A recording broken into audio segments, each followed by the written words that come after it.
This college basketball picks and Horizon Patriot and Sunbelt Conference Tournament edition of the Sports Gambling Podcast is brought to you by Edge Boost. Earn up to $750 per month on your sports gambling transactions. Go to edgeboost.bet, promo code SGPN. And we're also brought to you by Rhythm, the leader in data-driven picks and props. Rhythm is giving away a $250 future and throwing a March Madness party. Go to sportsgamblingpodcast.com/party for all the details. This is Randy Cross. You're listening to SGPN. Let it ride.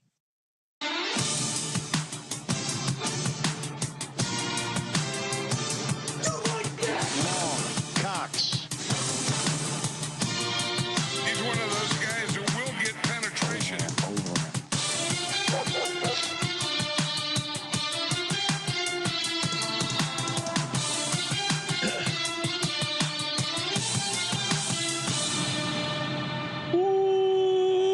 Welcome everyone to the Sports Gambling Podcast. I'm Sean, stacking the money green with my partner in picks, Ryan, Real Money Kramer. What's happening, Kramer? Dog.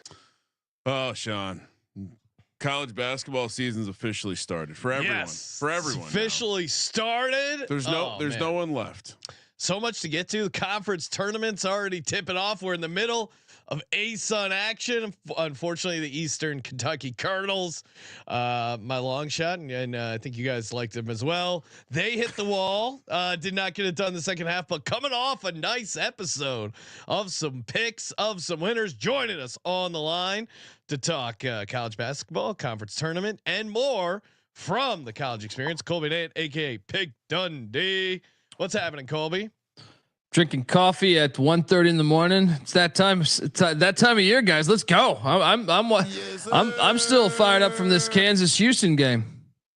Yeah, no, I mean the action, fast and furious. Lot to get to. Colby, before we do, what mug are you drinking out of? Is that a BoJack Horseman mug? Oh, a little love for a BoJack Horseman.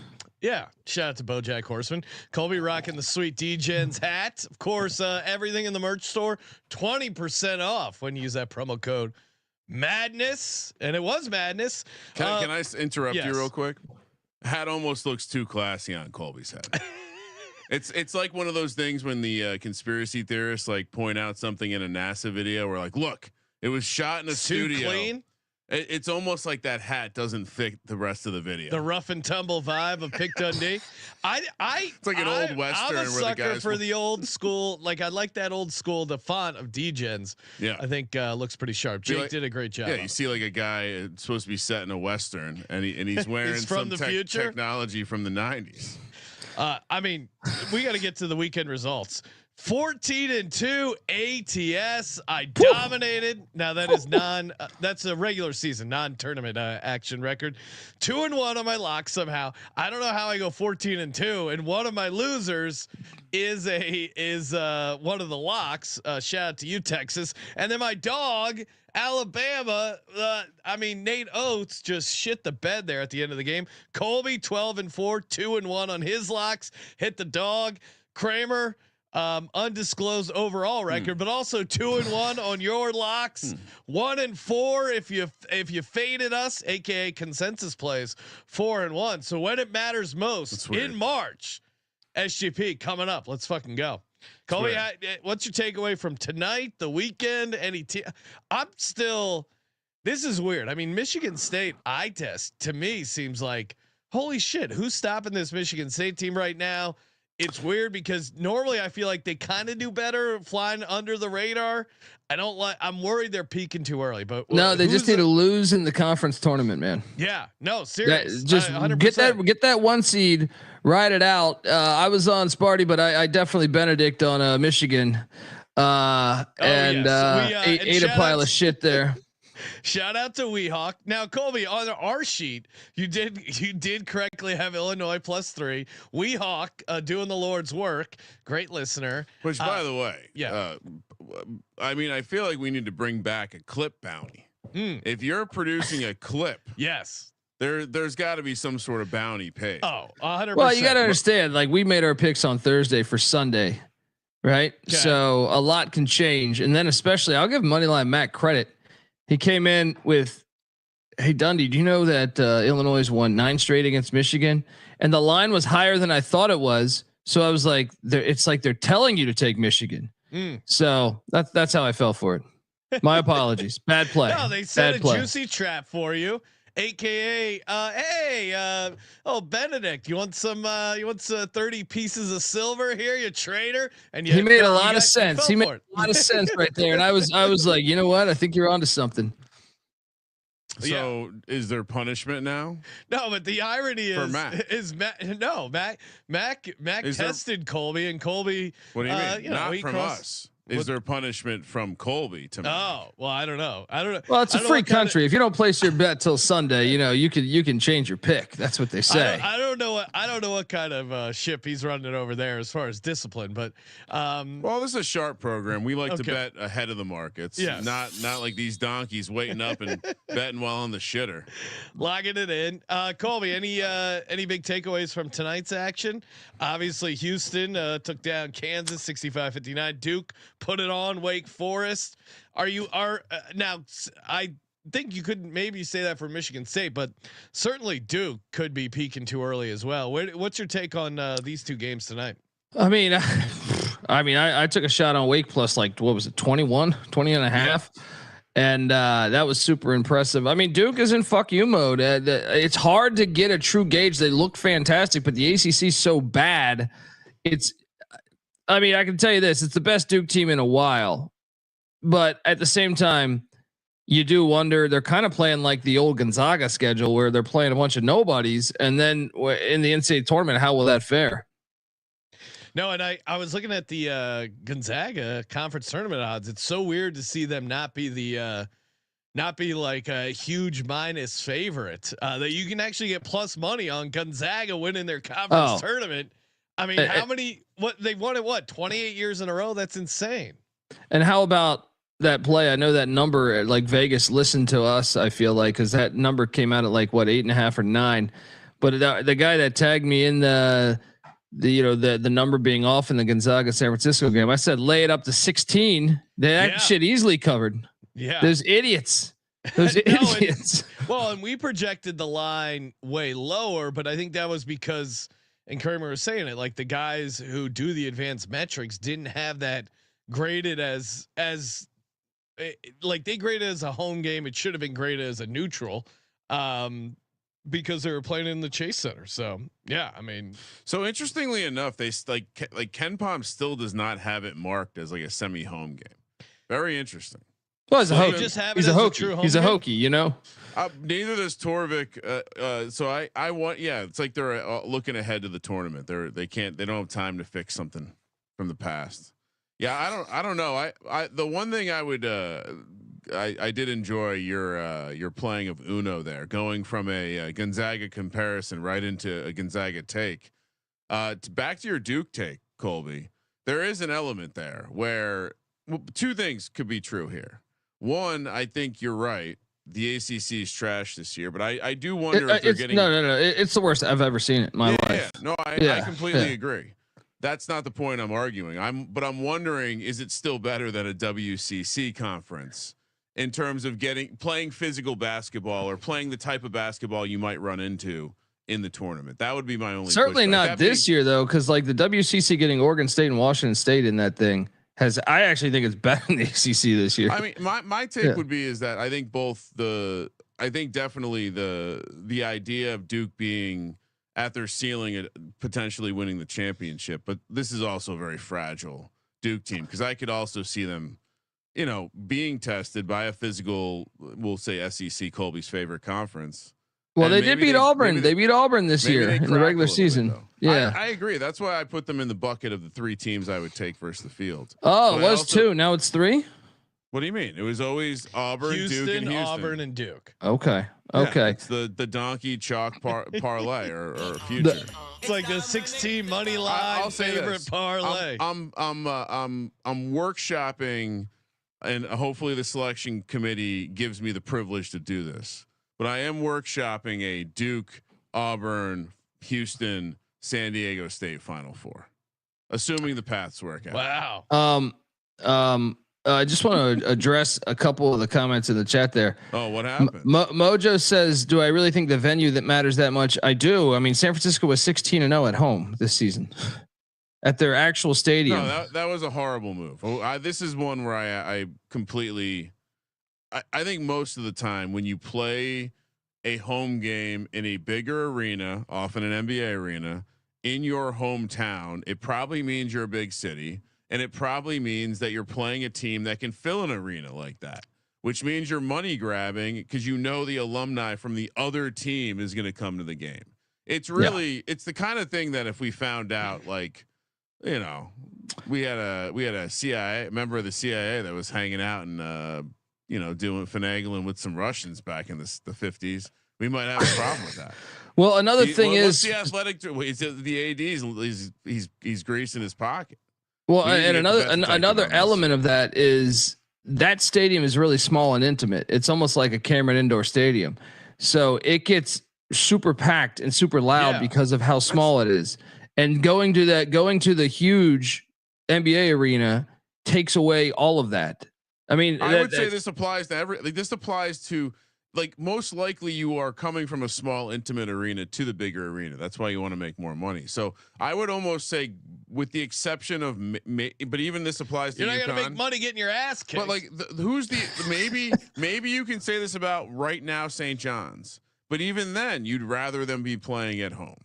Yeah, well, they to Patino's credit, he when he was getting interviewed, he said, "I didn't think I had a team that could fill up the Garden." He goes, "But you guys are filling up the Garden." So that's kind of a outlier for sure. And yeah, you're a small school. You have that rocking gym.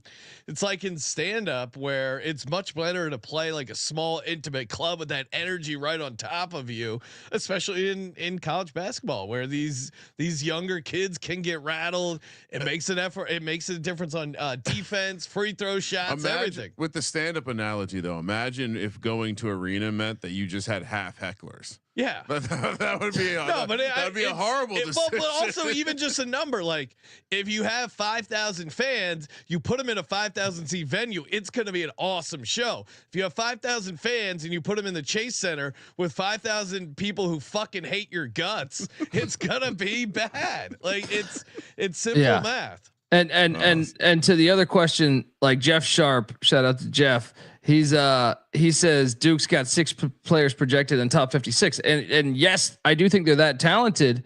That's why they're probably this good. But the thing is all of those guys are young. They're freshmen. So you wonder if that can sustain itself throughout the NCAA tournament. I mean, we've seen great teams filled with freshmen falter. It usually doesn't happen until much later. But and a lot, and that's what's so awesome about the tournament. It's a single game elimination thing. So yeah, if Duke was playing 5-game series, their odds would be much better. But the fact that they could get a little squirrely, all it takes is just takes one. The list of teams that can beat Duke though is, like, I do think it's not like some UMBC type situation is going to run out there and defeat Duke. Oh, that I could not. I will be taking whoever the 16 seed is on the money line. Well, to the point on the prospects, Duke, just for shits and giggles. To the point on having all those NBA prospects, there is an aspect of just athletic talent that exists that you would. Well, I mean, anything's possible. That obviously, the Virginia team had trouble scoring. Duke doesn't have that problem. Well, and I know Kentucky didn't have 6 top 56 picks or whatever, but Kentucky certainly had a decent amount last year. And this community college transfer named Jack Golke came in and fucking lit him up. Shout out to the great Golke.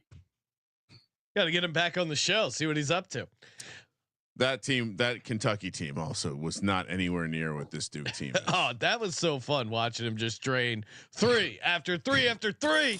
Cannot wait for March Madness. You can hang out with me, Kramer, Colby, some more of the SGPN crew. We're all going to be hanging out that Wednesday before March Madness officially tips.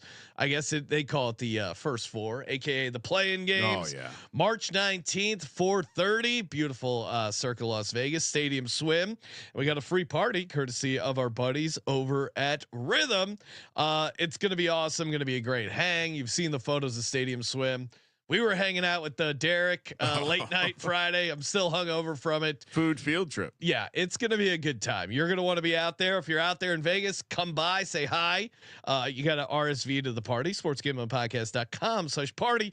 If you can't make it, apologies, you will be missed, but you still have a chance, whether you're coming to the party or not, to win the $250 future. So whatever you want for March Madness, $250 coming out of our pocket to whatever bet you want on the Circa book. sportsgamblingpodcast.com/party to register for that or the party itself. And of course, obviously sign up for Rhythm.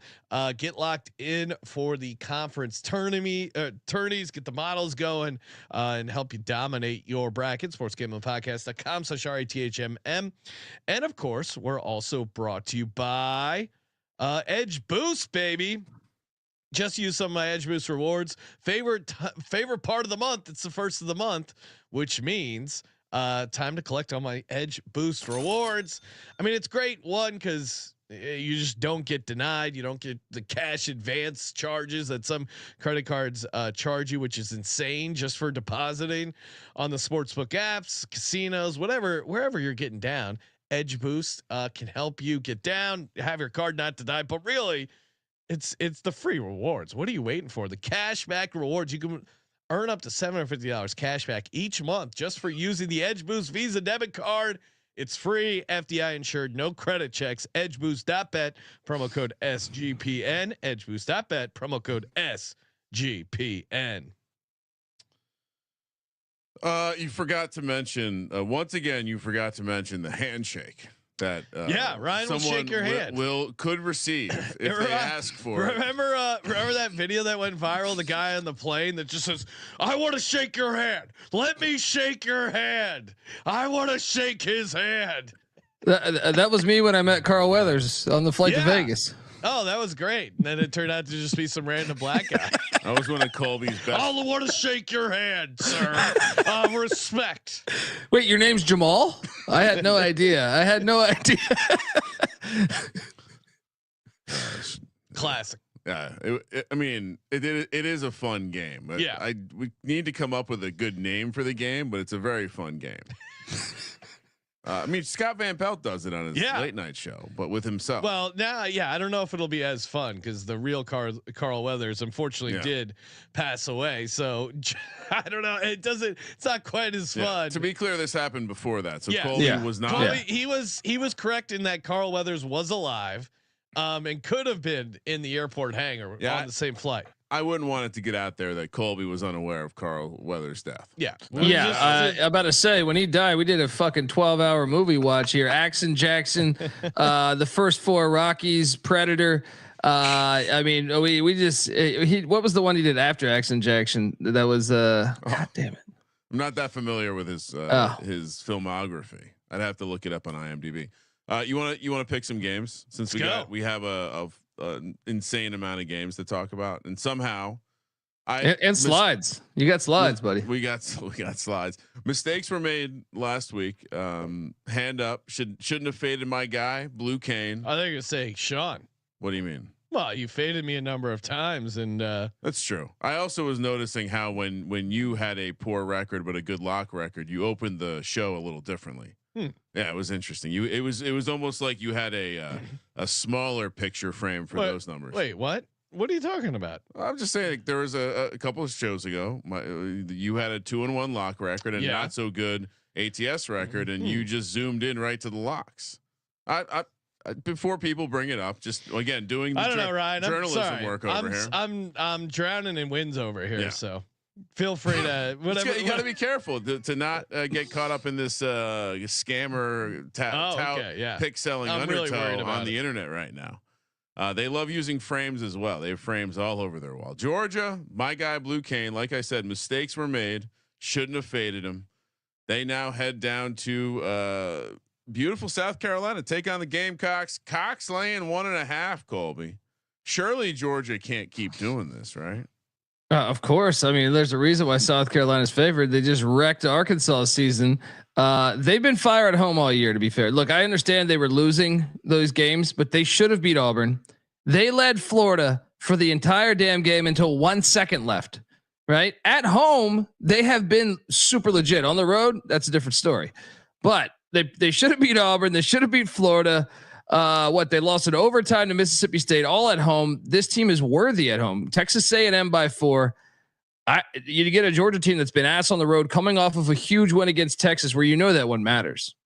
That both these teams were on the bubble, and it's Texas all over South Carolina here.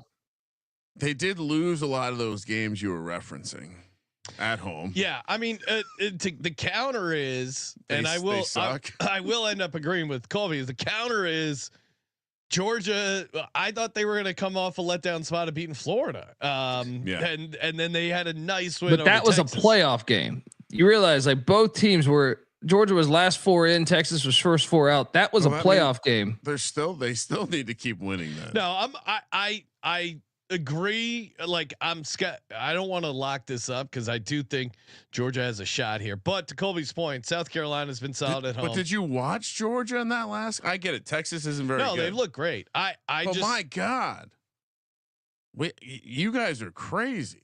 Yeah. It's not like this is a huge number. It's not like they're catching through. But you said that they lost all those games at home. No, they just beat Arkansas at home, and they have 2 home wins. But all those other teams are better than Georgia. I just don't think Georgia's going to have massive back-to-back wins against Texas and South Carolina. They haven't been able to do it on the road. They're 3-6 ATS. I think they hit the wall here. Now, maybe you're right, Kramer. You love this Georgia team. Colby nailed it. They're on the bubble. They understand they got to take care of some business before. Those 2 wins they got, I think, kind of help. They're still like probably last 8 in, but they're definitely getting closer to, being securely in. All they can do is hurt themselves playing South Carolina and Vanderbilt. That's what happened. Arkansas was in the same exact spot the other day, and that's a team coached by Coach Cal. So yeah, give me Georgia. I mean, for me, if you're looking at the advanced metrics, the Georgia offensive rebounding is pretty interesting. Ultimately, I will stay with South Carolina, but that's all that's interesting. What about every offensive South Carolina stat? Interesting. Yeah, but I don't think it matters as much at home. Defense travels, Sean. You know that. Yeah, but South Carolina is a pretty good defense at home as well. Wow, okay. I'll try to talk you off the ledge there. Give me an island. I want to be on an island a lot today. Kramer Island. Get back game. St. Louis, Dayton. Classic matchup here. Dayton. Remember when we did DGen Madness back in the pandemic and Dayton was good enough to be in there? Remember the Colby remembers the good old days. 4 p.m. on the West Coast. Dayton laying 6.5 here. Colby. Yeah, look, the St. Louis is an interesting team because they've won 3 straight. They've been kind of dinged up. I know, Sean, you texted me that you will not take Salt Frazier again. I think you called him a fat blob of mayonnaise. If memory serves me correct. I mean, how did he look so? He looked like a Kareem Abdul-Jabbar highlight reel last year, and now it's just like he got that. I mean, did they got that NIL? You called him a fat blob of mayo. Yeah, no, he looked horrible. I don't know if his NIL deal came via meal plan, but man, like they load up his chicken finger? Like what? They got a Bojangles deal? I don't know what's going on with this guy. He looks like shit. I'm not betting on St. Louis under any circumstance. Hold on here. Hold on. Dayton's coming off a double overtime game, and that's what you're going to highlight, right, Colby? Well, no, I want to highlight since you called him a fat blob of mayo, which I believe was better. No, he specifically against George Mason went for 27-9. Followed that up with 19-13 against Loyola. Followed that up with 22-6. Followed that up with 19-7. And then last game he stepped on the hardwood. 28.7 boards, 5 assists. Whoo! That fat knob of Mayo can play. It's true. So maybe he listens to the show. Shout out to that's cool. Although it probably doesn't still listen, but no, I cannot back this team. Give me Dayton laying the 6.5. I understand the case for St. Louis. I still don't believe in Salt Frazier, Steph Blurry. The also when you have 10 nicknames, you have no nicknames. God, it's just trash. So you're out on him this year, or for good. No, last year was fun. You're ready to retire him? Oh, I mean, Just put him down. He's retiring himself. Get the horse ambulance to drive out to him on the court. Just put him down. The Madden ambulance. I'm all over on Dayton. I mean, the only thing St. Louis does well is hit the 2 ball if they're feeling it. But this ain't Loyola Chicago. This is Dayton basketball at home in Dayton. Dayton's going to get up for this game. They've been pretty bad on the road too. Just in general. I'm taking the points. I'm taking the points with that fat blob of Miracle Whipped Cream Abdul-Jabbar. Miracle Whipped. Give me the points. St. Louis has gotten healthier. They've been playing better. Dayton is a fucking mess this year. I don't care. I don't understand it. They're 20-9, but man, they don't pass the eye test when you watch them. All right, I'm with Sean. I couldn't be on an island for this game, unfortunately. Shout out to Danny Dumbshit tossing us a nice super chat. Always appreciate that. And appreciate you having an avatar. That's nice. So Kramer, you're riding with Dayton. No, I mean to Colby's point in the last breakdown, St. Louis is ass on the road. North Carolina heads this could have been cut. North Carolina heads to Blacksburg, Virginia. No, 4 p.m. We got news today. Coast. They extended Mike Young. We have to talk about it. Well, let's just talk about North Carolina laying 7.5 on the road. We find out earlier this week or last week that they secretly signed an extension with Hubert Davis in North Carolina, which is funny, and it brings more intrigue from me in terms of these this idea that Belichick is creating friction around money that there being too much money that goes to the basketball team. Meanwhile, Virginia Tech. Bringing back Mike Young with a much bigger NIL war chest is what I understand. Now it does not include a check from me, so I don't know how big that war chest is. But it's always good when you're extending a coach in secret. That's a great vote of confidence. We're not going to let any. We know this act will enrage our fans, so we're not going to make this public. Well, for North Carolina, that doesn't look very good. And for the other side, you know why they extended Mike Young is because they might have to fire Brent Pry, who's got a big buyout. And there's this looming thing about paying players. So that's why he's extended for another year. Maybe they give him a couple more dollars on the basketball front, but man, you're going to need more than that to fix this shit team. And what's up with the fans? These fan turnouts have been terrible there. The AD, well, I think there's we all know that young people like a good movement, but that involves them not doing something. But the athletic director is like public enemy number one. He's been ever since he started making moves. It's been all about Whit Babcock. It's about glamour moves. Can we just go ahead and say anyone named Whit? Yeah, Whit. Yeah. Great name. But yeah, you can go all the way back to, his desperate need to end Frank Beamer's tenure at Virginia Tech. Now kudos to him. He was the man that secured Buzz Williams. So I will say that's the one positive thing. When did Buzz Williams leave the program? What do you mean? Well, I think you need to move on. He's having Vietnam flashbacks right there. Buzz Williams is the best coach that Virginia Tech has ever had. I know he's the one that got away, but you got. No, he's not the one that got away. He's the best coach they've ever had. He came there. He said he was coming for 5 years. Not over it, Colby. You can hear no, we've talked about this. He said he was coming for 5 years. He came for 5 years and left. He went for the biggest bag of money possible. You have to know. I have nothing bad. I was just using him as the one bright spot for Whit Babcock. So yeah, the fans are not happy. So the fact that they're not showing up to the basket. Colby, when I was there, the men's basketball team was not very good, and it was fabulous. I could go to these games and sit basically courtside. So hopefully there's some, couple people going. But yeah, the people hate the AD. They're very upset right now, and it's not at the football program. That being said, does North Carolina deserve to be a 7.5 point road favorite? I don't like this Virginia Tech team, but isn't this? Why are we talking about this? Does UNC deserve to be a 7.5 point road dog or road favorite? I guess you look at the metrics, the Tech's defense. Are they going to get up for this game?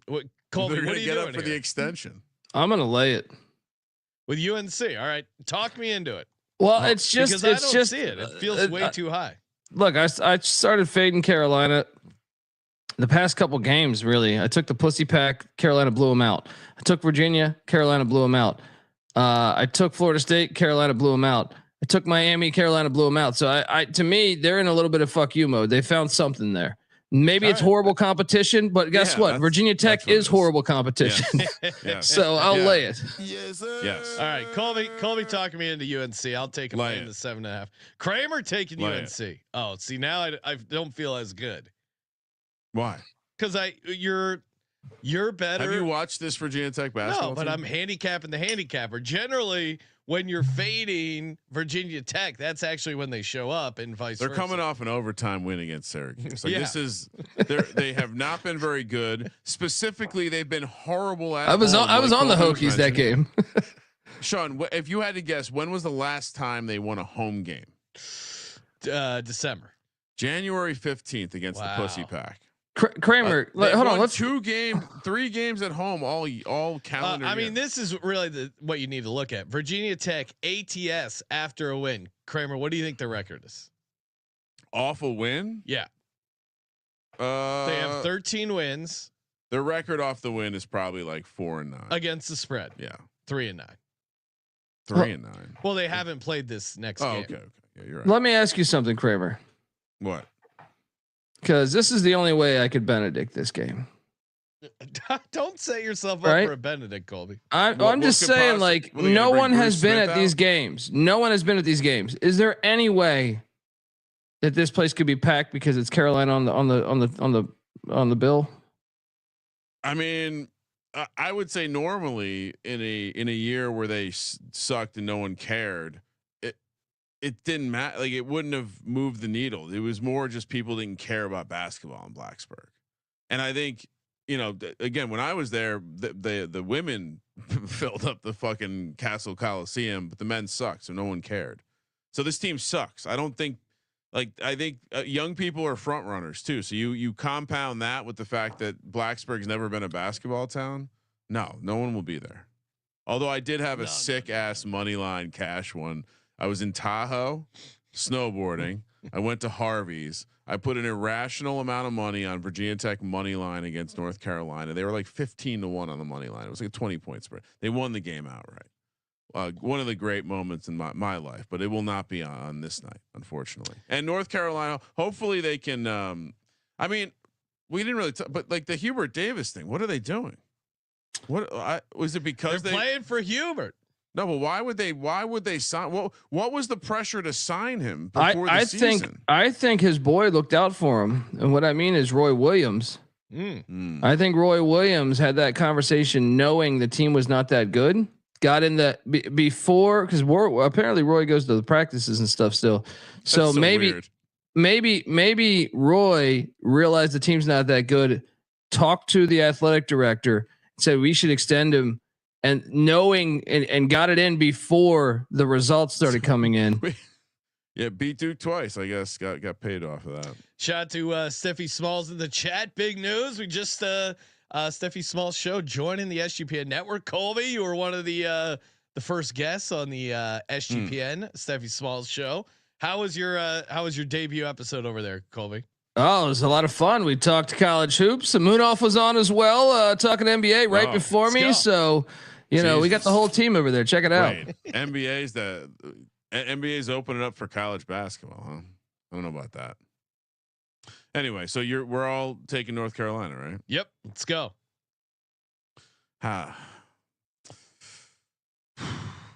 Man, I will say they respond, and the Virginia Tech social media space is it's not a huge amount of people in there, but man, people were not happy about the signing. It didn't make any sense, Colby. You're probably right. I didn't factor in the ridiculous football buyout. That's probably what it is. They're firing. That's got to be and the looming, like you saw this year, with the college football. Yeah.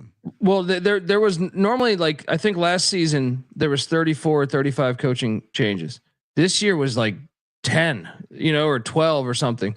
And a lot of that is because of the rev share, the pending rev share that they have to do with the players. So they know they're going to have to buy out Pry if there's a bad season, because the fans care more about about football.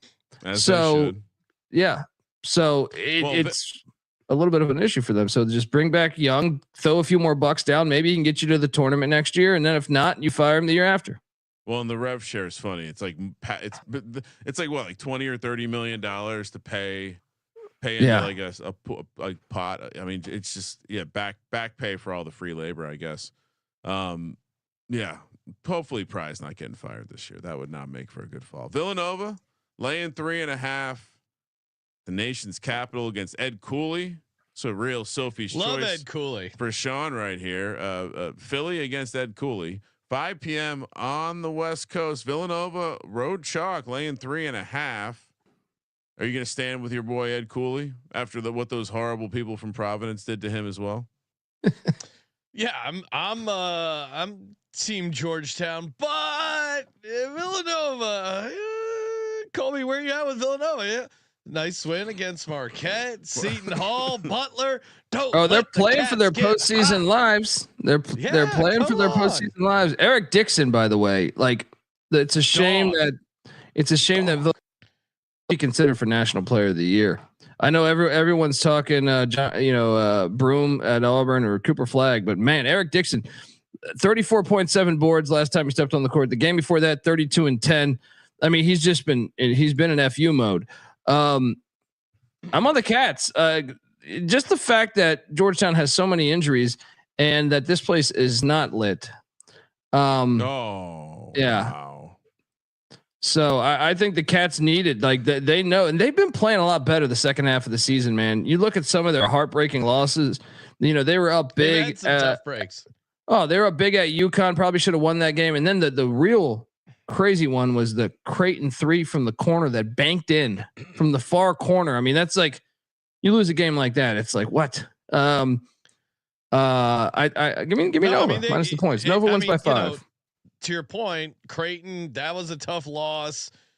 Providence, they were in that game. Connecticut, like they, other than that, they had like a lull in the second half of January and they started slow, but they've had some chunks. When they're playing well, they're playing well. And as simple as it sounds, they're playing well right now. I think they're going to end with a nice win and cover against Georgetown and maybe win a couple games in the Big East tournament. Colby, can they get in the tournament without winning the Big East? Yes, but they have to beat the right team. So they got to win out here, and which they certainly can, which is Georgetown left. And then, I'd have to see the bracket, but you almost need them to get the Johnnies or probably the Johnnies. I think a win against the Johnnies would probably solidify that. Maybe another win against Marquette, but I don't know. They need to go a couple rounds in. I think they could get to the championship game and lose, and maybe they're in then. It also depends on all these other outcomes, though. It depends how the bubble is. If they're bid stealers and stuff, I would say they're probably a solid 8+ teams ahead of them. I'm taking Villanova laying the 3.5. Kramer, what are you doing? So I guess my counterpoint, even Villanova's back, et cetera, but they haven't really shown up on the road except for against like the real ass of the conference, unless you go back to the New Year's Day against Butler. So I'll take Georgetown, like the chat is saying. I don't want to give the Discord a freebie here. Plus, the chat's also referring to it as the dunk. That's Providence's home court. Who? No, Ed Cooley brought the name to Georgetown. He's not calling it the dunk. I like that. I like that idea. He brought it with him. Can't believe you're siding with Providence once again and trying to take down Ed Cooley. Providence is so out of the race. They're not even relevant. Trying to take trash. It's tough to determine what's worse, their city or their fucking piece of shit college. Come find me. I'll be at the Circa every Friday. I'll also be there for March Madness. Colby will be there. A lot of Italian people live in Providence. Right? Yeah, I'm not scared of Italians. What do people, if you're not part of the basketball team at Villanova, what would a normal person from Philly refer to someone from Villanova? Would it be a nice compliment, or would it be something mean because they're rich private school kids? I don't know. I don't think there's a lot of discrimination against Villanova. Really? Texas heading down to Stark Vegas to take on Mississippi State. Texas really bad. Mississippi State laying 7.5. 5 p.m. on the West Coast. What do you mean? They win this, they're probably back in.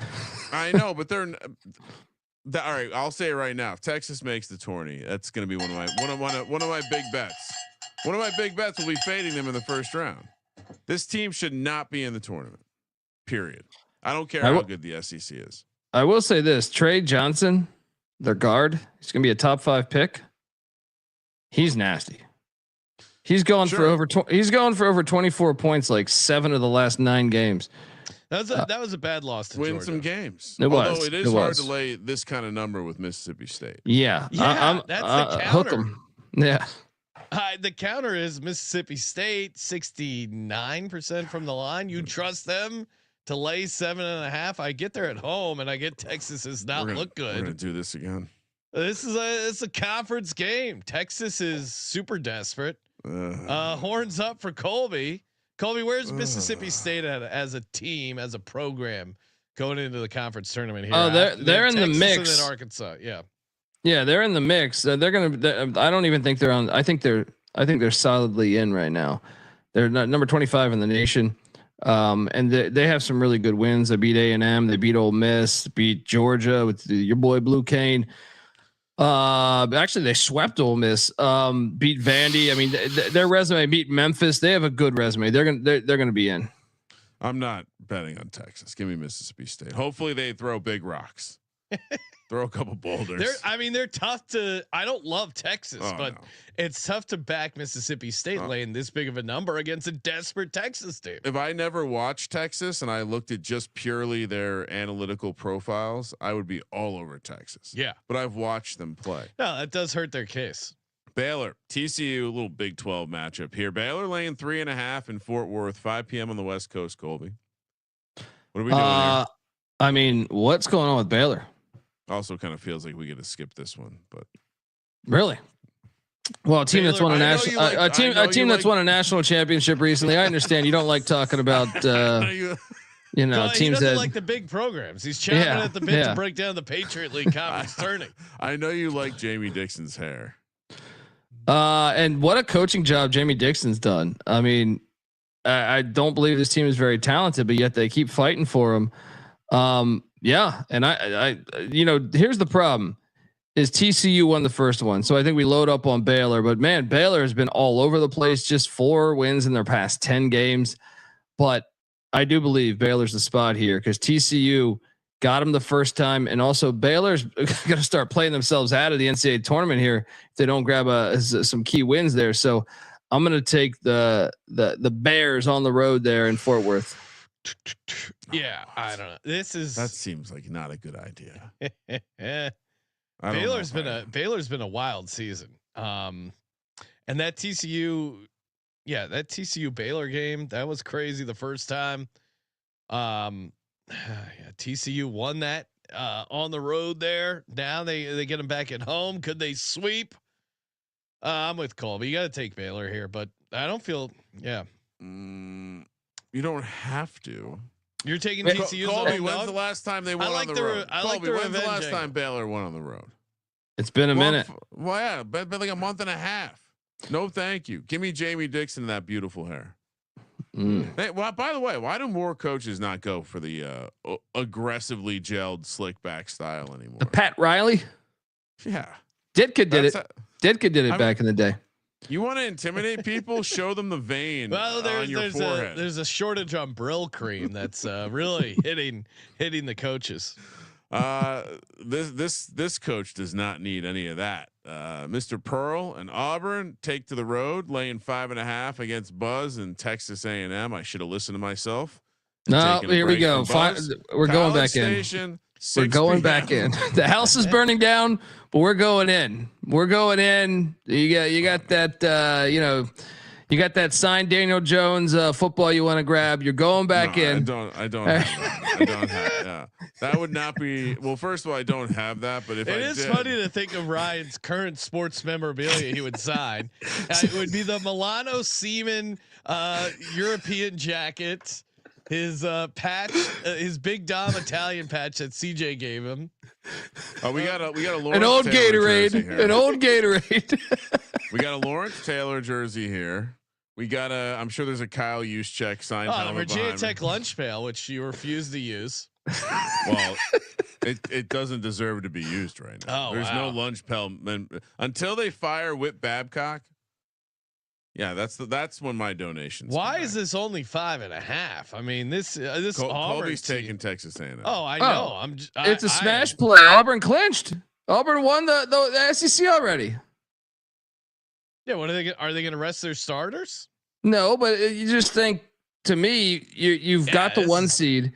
No way Buzz. So you're telling me Buzz, he's already lost 4 straight. You're telling me he's going to end the season with 6 straight losses? Because after this is at Florida, or is that where's it again? It's at LSU. Okay, they could win that, but I think they get this one. I think he was losing these games hoping to go back to Blacksburg, but now that he sees that Mike Young is signed, he knows that job isn't available. Dude, so he'll show up for this game against Auburn away from the jump. I don't know if I can do that though. Auburn. This is like when we would play the rec league basketball team with the guys dunking, and then we would tell ourselves like, well, if the spread was 30 points, they've already clinched the tournament. Yeah. They're not going to be dunking on us in the second half. They're not going to be backing down Decker and then just like double fist. There's not going to be pulling alley oops on our 5'7" power forward. Of course they are. Have you seen Auburn? They're going to destroy Texas A&M. These kids don't have an off switch. If anything, this is the freedom of, hey, we already clinched. We can play fast and loose. Texas A&M, they're going to be playing with the tightest buttholes in America. All over Auburn. Is the tightest butthole? Are you referring to the cheer lieutenants? No, I'm just saying they are going to be super corporate sergeant cheer master. They're wooden guns. No, I'm telling you, they're going to be playing super tight, and that is not how you beat this Auburn team. Regardless of, you don't rest starters in college basketball. They're going to. You call that a pirouette soldier? You're crazy, Kramer. I'm assuming you're taking Buzz. It's not talked about enough that they have fake military positions that lead their cheerleaders at Texas A&M. Like Texas is a wild place. I just think of Mike Leach. It's just insane, like male bravado mixed in with but we also need these guys to help we need people to help the crowd yell. So let's make it a fake military position at our ROTC. We get some hate for this one. I don't think you can take Texas A&M right now, right, Colby? We have to. Money line. Are we back? We're money lining it. Yeah. You know, it is a situation like this that you want to take a team coached by Buzz Williams down. They just run. They just won at Rupp. They just won at Rupp. Yeah, they're gonna keep winning because they're awesome. Auburn coming off an absolutely you watched Auburn program shifting win against Blue Blood Kentucky on the road. My God, Sean, this is when Buzz rises. I predict the jacket will be off early in this one. We're gonna get to see some nice sweat stains. You're crazy, Ryan. Maybe this is the day I post the picture of me standing outside of the stadium with a picture of Buzz Williams. Keep tweeting it. Well, no, it's maybe it's not tweeting it. Maybe it's what I use to start promoting Instagram, where I put the spicy stuff. Okay. This is me standing outside of a building with Buzz Williams' picture on it. This is me standing next to guys that apparently are part of the military and are in charge of Indiana, Oregon. See now, Colby, what would you grade Kramer's pick? I'm clearly on Texas A&M. I would. Colby brought me back. Yeah, I would too, but he at no point did he say give me Texas A&M in the points. When Colby said money line, I said yup. When Colby said all those nice things, I said yup. Indiana, Oregon, classic Big Ten, classic Big Ten rivalry, right here in Eugene, Oregon. The Ducks, which I think quack. I think Sean and myself may both have Final Four tickets here. I don't remember if Sean. I do. Finalize the Oregon one. Oh, you did. Okay. Oregon laying 6.5. 100 to win 35. Let's go. 35 hundo. Coming my way if Oregon gets to the Final Four. Oh, no, solid number you got there. Yep. Colby, what? I only get the best numbers, Ryan. Come on. I didn't say the best number. I said solid number, but I like how you heard the optimism. Colby, we're taking the West Coast team at home here? I mean, Indiana's been hot lately with Kevin Keatts 2.0, and the fact that they've won 3 straight, they've passed the eye test the past 5-6 games. But it's Dana Altman, and what does Dana Altman do every single March? Around this time? 5 straight wins. Lay it with the Ducks. Yeah, so I mean, I was curiously looking to see if I could find where they stay out west when with the Washington Oregon trip. It's not exactly like LA where you're just in the same city or the bet. There's a little bit of travel there. I know Indiana's doing all right too of late, but I'm with you. Take Oregon, ride them out. I'm a little worried that they could they get hot and do something stupid like win the conference tournament. I think it will be interesting to handicap the Big Ten because you're removing that weird travel element that almost exists in all their games. It seems like, but yeah, give me Oregon. Lay the points with Oregon. Love the Ducks laying the points. All right. I'm with you, Ryan. I will take the Oregon Ducks laying the 6.5. Man, they just put it on USC, the home game. This is a tough travel spot for Indiana. I get why they're interesting, but this is a back-to-back road spot for Indiana. I know they just beat Washington. I don't think they can do it again. So yeah, give me Oregon laying the 6.5. BYU, Iowa State, heading to Ames, Iowa. Is BYU a team we should be considering on some long shot Final Four, Colby? Not after this game. Lay it with Iowa State. Well, maybe we take it after this game if Iowa State puts it on them. Iowa State laying 8.5 here. 6 p.m. tip here on the West Coast.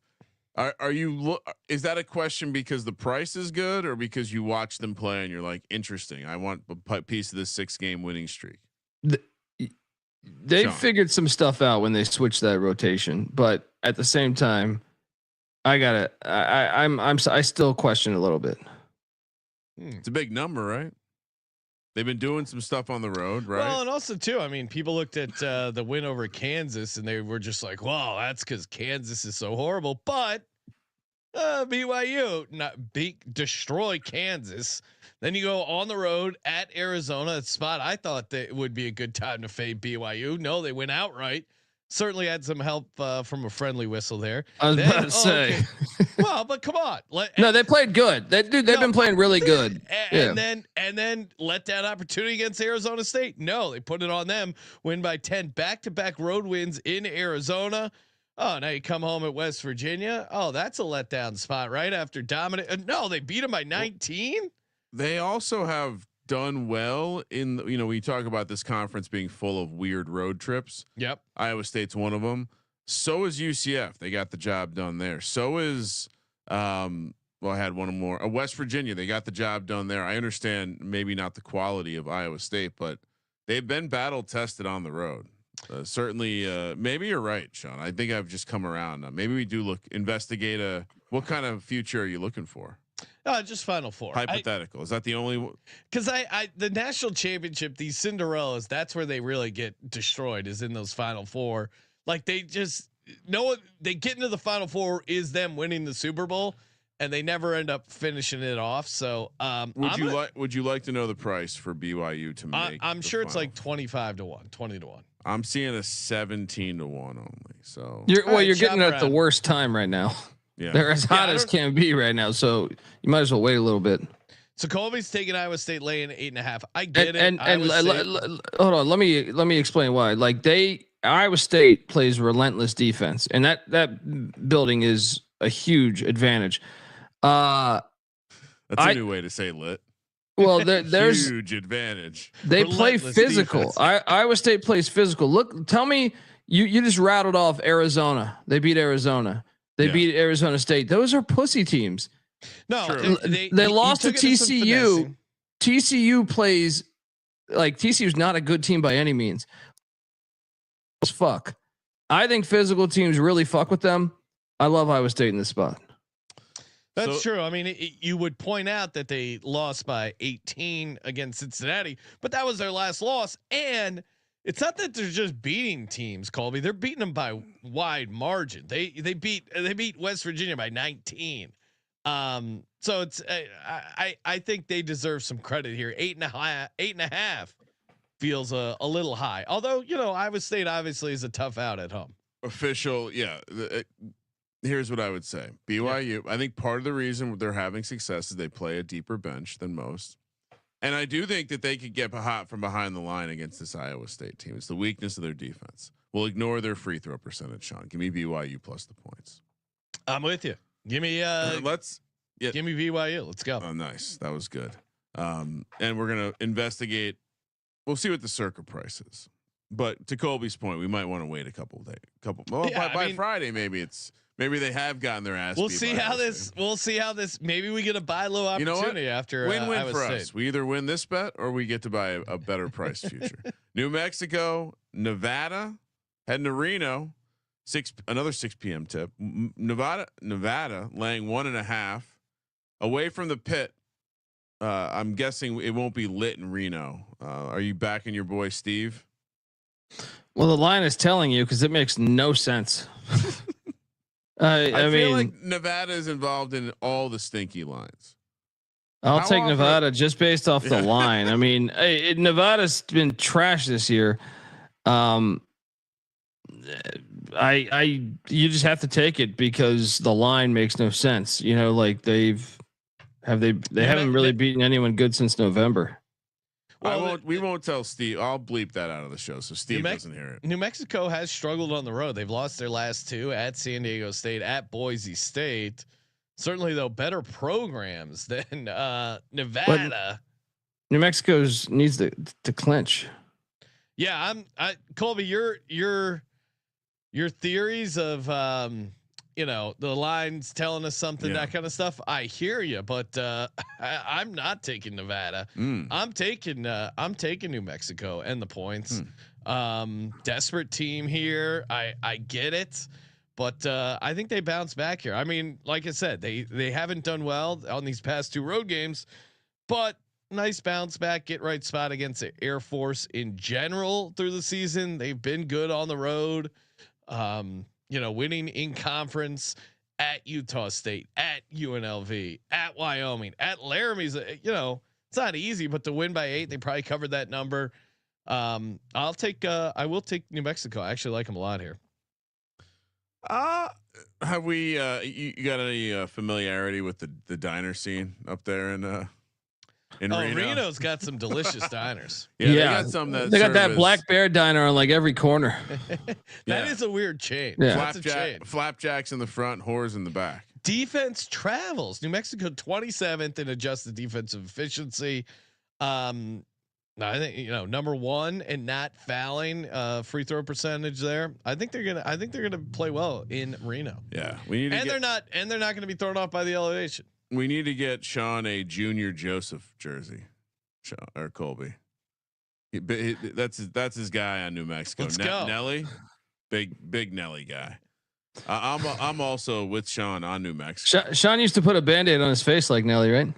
I did. Oh no, no, you're correct, Colby. I did dress as Nelly freshman year at Penn State. Nice. Didn't go full blackface if people are trying to cancel me. Dress for Halloween? For Halloween. Oh, you need to include that. Yeah, I was getting. You showed up to class. You jumped in.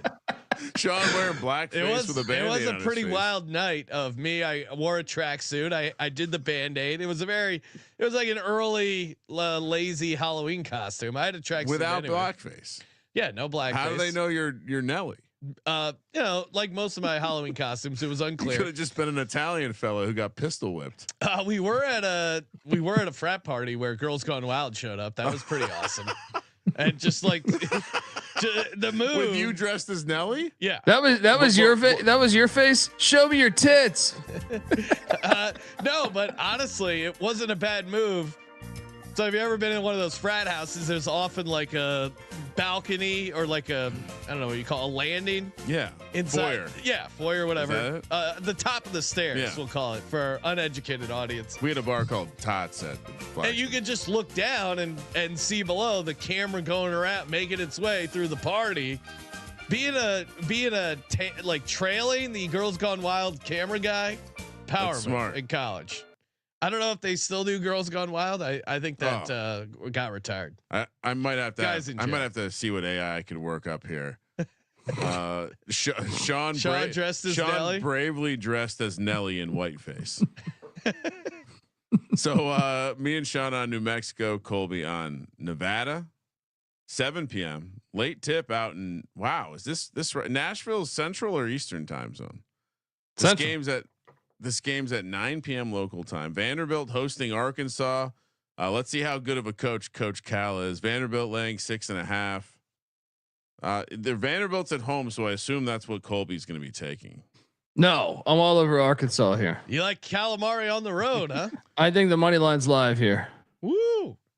That was Vandy stormed the court, guys. Yeah, that's all we need. That's the third straight not third straight, but third storming of the year. College. Yeah. Can we? They're gonna sell some more railroads to pay for all these court stormings. Can we get a TCE graphic for a court storm leaderboard? Oh yeah, come on. That would be excellent. Stormwatch. Yeah. I mean, how many teams are they leading the you think they're leading the nation? I think so. 3 times I think would sounds about right? I mean, I guess you have to be in a conference with a lot of good teams, but also as much as I love a good court storm, surely even you, Colby, would agree that you diminish the effect if you just do it every week. Well, no, you're Vanderbilt. You've been asked for a long time. I disagree. You storm and you storm when you can. Right? I mean, you can't ask your wife to wear lingerie every night, or it's not exciting if it's every night.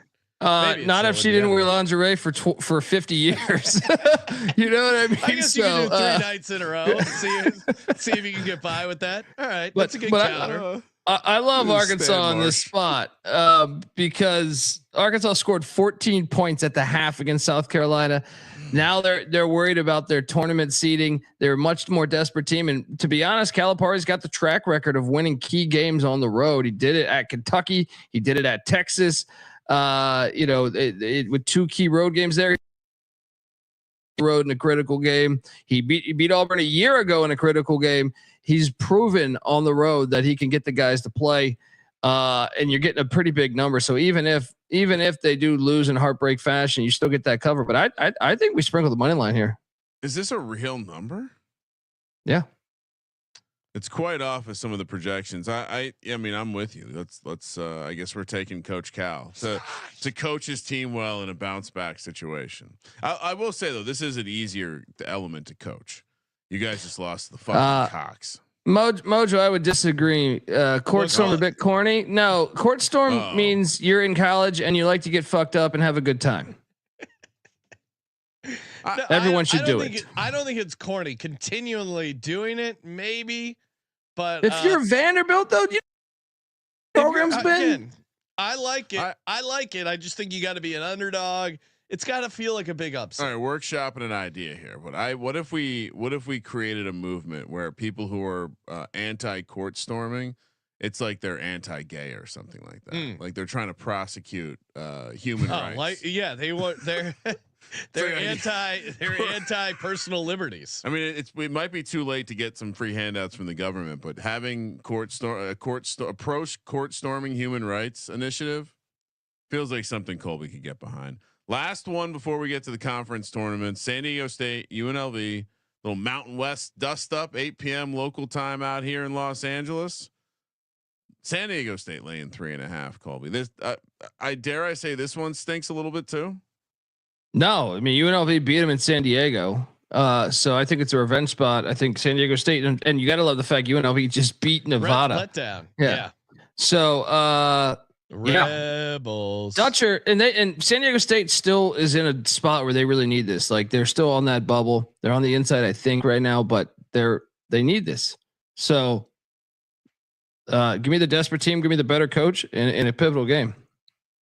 Kramer, what are you doing? I'm on San Diego State simply for the letdown, the revenge factor. Those 2 combining, that's all I need. Yeah, Nevada coming off the rivalry game. San Diego State, for those wondering, currently sitting right on the 9-10 seed line. So to your point, Colby, certainly don't want to be losing games like this down the stretch. So come on, they are our original gals. Before we had all these other bullshit teams, we were a San Diego State podcast. We got some locks, we got some dogs, we got some conference tourney talk. Before we do, of course, shout out to mybookie.ag. Use that promo code SGPN. Get that 100% deposit match up to $1,000. Terms and conditions do apply on the bonus. So read the fine print if you want the bonus. But even if you don't take a bonus, I mean, head over to the live casino. Kramer and I, nice run on blackjack. Although so many bonuses. Kramer was hitting a crazy amount of the blackjack bonuses. I broke even, but I was up big the first blackjack stream. And again, it's great. I've reinvested as a great sports investor my blackjack winnings onto some college basketball futures, and the Final Four futures. The pricing over at my bookie, very, very competitive. They get the same game parlay stuff, the live in game. Easy deposit with crypto and easy withdrawal. And again, BTC, good time to be buying it right now. Head over to mybookie.ag and use the promo code SGPN. And we're also brought to you by Underdog Fantasy. Love me some Underdog Fantasy. Colby, what are we getting down on over on Underdog Fantasy? Of course, using the promo code SGPN, so we get that sweet deposit bonus. But what do we got here? What do you like? I'm going to take you to Newark.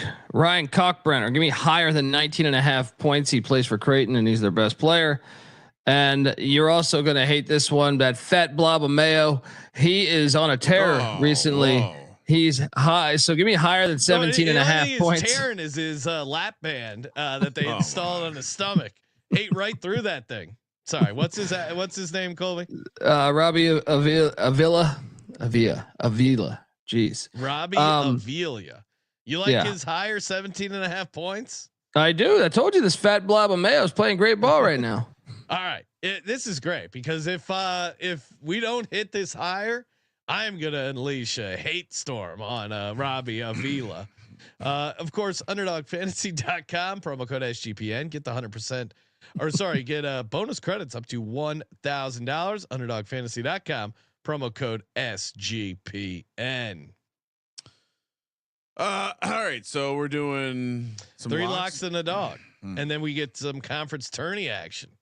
Kramer, what do you got? Oregon lay the points. Okay, lock number 1. Like that. I 100% told myself I wasn't taking Texas the rest of the season. Lay it with Mississippi State. Arkansas plus the points. And Colby, was I mistaken? Did you say Texas A&M money line? Buzz Williams back with the boys. Auburn, let's go. Like off the clinch. They don't need it. Okay, for me, Villanova lay in the 3.5. Lock it up. I will also take Oregon minus 6.5. And then, give me Arkansas. You know what? I'll go BYU plus 8.5. That is too big. And I'll take Arkansas on the money line. Let's get it. Colby, what are you doing? Let's lock up Iowa State minus 8.5 against BYU. He's sandbagging son of a. Wait, Colby, we could have talked about Bowling Green, Northern Illinois, and you put all these other games. Northern Illinois is horrible, but they're on the Virginia. They're on Virginia Tech's level. I will also take Baylor minus 3.5. Okay, and then let's go with Oregon minus the 6.5. Yeah, great pick. That's a good and the dog is A&M, but also can you add in a parlay for me and Kramer of A&M and Arkansas money line, because that thing is gonna fucking pay out, baby. Yep. Keep those military cheerleaders away from our pigs. You guys are in trouble. I mean, Auburn's gonna fuck them up. Whoa. Very aggressive language. Okay. No, I'm just saying you're crazy to be fading Auburn. I agree, but Colby got me riled up about Buzz. Colby's the professional. All right, let's go. What are we doing? What conference, Kramer? All right, we got 3 conference tournaments that start tomorrow. First one we'll talk about, and tomorrow being Tuesday, March 4th, the Sunbelt, which as Colby mentioned earlier in the show, we do have Colby's beautiful. Oh, look at that thing. But not only do we have a beautiful pick Dundee face, but I mean we've been talking about this bracket for a little bit. The Sunbelt debuting the barbecue tongs, as I've heard, CJ calls them. Yep, barbecue tongs, flying V. It's the quintuple bye, the first ever to do it. Effectively, South Alabama and James Madison will just be sitting around for days waiting to play in the conference tournament. You want to talk? Yeah, let's do the first round first. So first round games. Got the 12-13, I think is up first. Yeah, 12-13 up first. Coastal Carolina, Southern Miss. Oh boy, Southern Miss have money to travel to this. Still paying. Brett Favre paid him back finally. I do actually think that Brett Favre has paid back the money. For those wondering, it still seems like a scumbag. Southern Miss is laying 2.5 here. 3 p.m. tip on the West Coast. These games are being played in Pensacola. I believe all these games are being played in Pensacola, Florida. Colby, what are we doing here in this first amazing round game in the Fun Belt? I'm actually going to call this a play-in game, or do we say first? This is very confusing with these buys. Yeah, what do we call this? This is first round game, right? Yeah, I think it's just first round. It's not the first four. I believe that we should fade Southern Miss. Coastal Carolina is the play here, guys. And my logic is this: they just kicked Andre Curbelo off the team, and they've still been asked. They're 1-9 in their last 10. Also, their coach is going to get fired. Now you look at the other side of that. Justin Gray is the new coach year 1 at Coastal Carolina, and not that they've been good at any point this year, but they've been a little bit chippier of late. Give me these Chanticleers. Sprinkle that money line. There's a lot of real deep red on these teams, Sean. Yeah, I know. Thankfully, I'm not colorblind. Yeah, I mean, if you're it'd be very difficult to look at Ken Palm's site if you were colorblind. I mean, I literally. I've not watched either one of these teams all year, Sean. I hate to sound like a TMZ fan, and from what I can tell, the one thing that Coastal Carolina does well is shoot the 3 ball, and they're going to some neutral court that they've never shot in before. So why would I want to bet on that? Well, the other team sucks too. Yep, very strong counter. Rock hard place. Who has the longer losing streak? That's gonna be my last tiebreaker. Oh, how about this? Well, Southern Miss has lost 8 straight, right? 2, yeah, 8 straight games, and they're favored. I'm with Colby. I'll take Coastal Carolina. That feels like a sign. This is like when the 14 would be. No, I mean, what are we doing here? Although better free throw shooting team is Coastal. Also, Southern Miss is 339th in turning the ball over. Yeah, like every stat you look up of these two teams, it's in the 200 plus. They're just not good. Yeah, it's very much. I mean, but Coastal, you understand it because it's a first year coach. Yeah, he came in, it was a shit thing, and like that's why I think it's another good side of this is the angle that the team they have been, even though they've been shit, they've been chippier of late, which is showing the effect of the culture, the buy-in on the culture. The other thing, just kind of more of a macro take.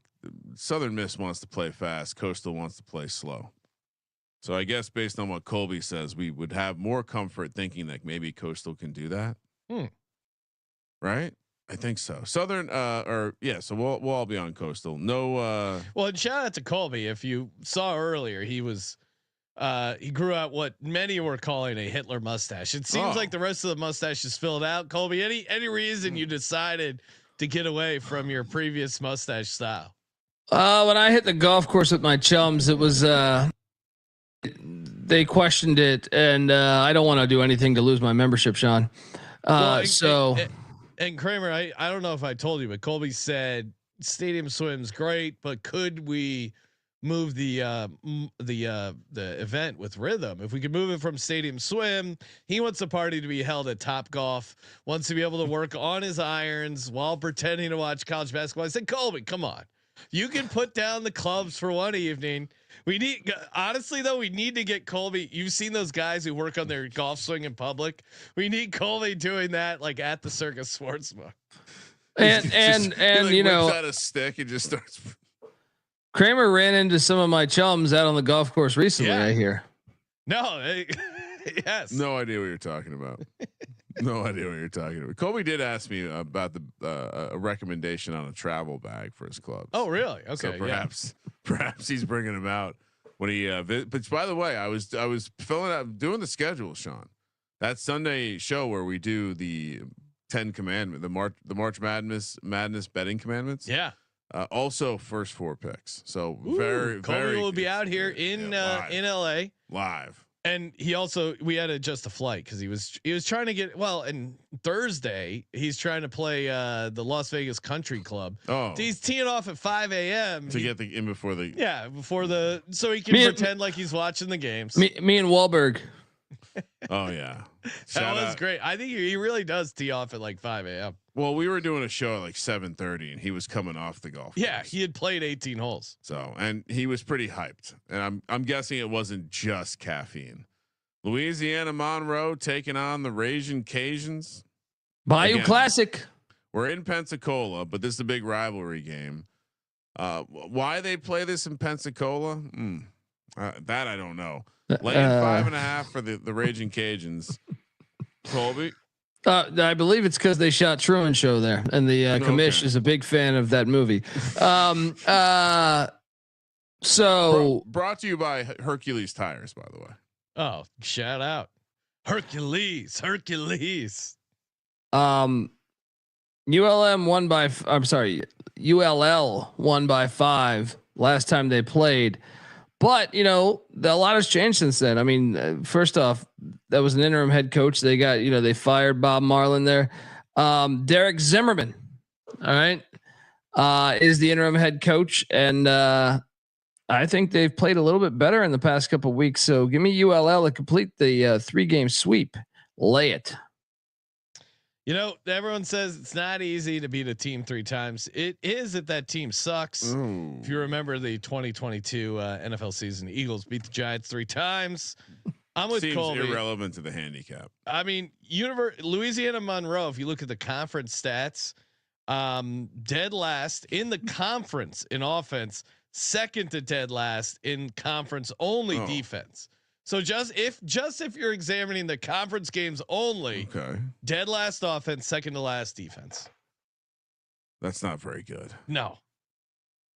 And I'm with Colby. Louisiana rolls. Let's go. Me too. I think Colby likes talking about these small little rinky-dink conferences just so he can flex coaches' names and players that no one else in the world knows. All right. Are there any futures? What are we doing? Of course, there's futures. It's the best part about conference tournament land. All right. Again, with the graphics, Colby, basically Rembrandt, Picasso, Arkansas State, the favorites, the chalk at +200. They're the 4 seed, Sean, worth noting because they have to play an extra round. Still the favorite. South Alabama, the 1 seed, +280. Troy, the 3 seed, another team that has to play an extra round with shorter odds than the 2 seed. But +350, James Madison, the 2 seed, +380. I mean, how are we not taking JMU? I mean, again, it's interesting because we'll talk about it when we handicap this, but it does seem like there is a element of playing extra games they're ignoring. App State +1300 as the 6 seed, Marshall the 5 seed, 20-1, Texas State the 7 seed at 30-1. Then it gets big. Georgia State, the 8 seed at 200-1, Georgia Southern 350-1, the 9 seed, and then the teams we just talked about. You got ULL, ULM. I think you got a couple more on this one. Old Dominion, Southern Miss, and Coastal Carolina, all 500-1. So obviously the first thing that popped to my mind was, well, this doesn't make any sense. It's the stupidest. Arkansas State and Troy have to play an extra game. Okay, there's going to be a big spread involved, but even then, yes, Colby, we just got to talk about this. All right, we can talk about it.